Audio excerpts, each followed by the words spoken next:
ইতিহাসে সবচেয়ে ভয়ঙ্কর মুদ্রাস্ফীতি শীর্ষ ৫ দেশ।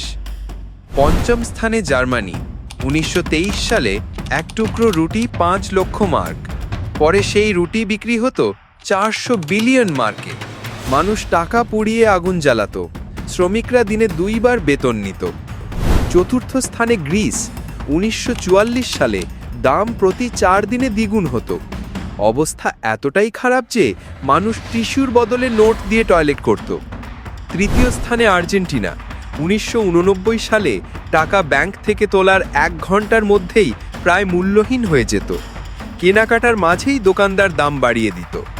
দ্বিতীয় স্থানে জিম্বাবুয়ে, ২০০৮ সালে বাজারে আসে $১০০ ট্রিলিয়ন নোট। ১ গ্লাস পানি কিনতে লাগত ১ কিলো টাকা। আর প্রথম স্থানে হাঙ্গরি, ১৯৪৬ সালে ইতিহাসের রেকর্ড, প্রতি ১৫ ঘন্টায় দাম দ্বিগুণ হতো। শেষমেশ নতুন মুদ্রা চালু করে একসাথে ২৯টা শূন্য কেটে ফেলতে হয়েছিল।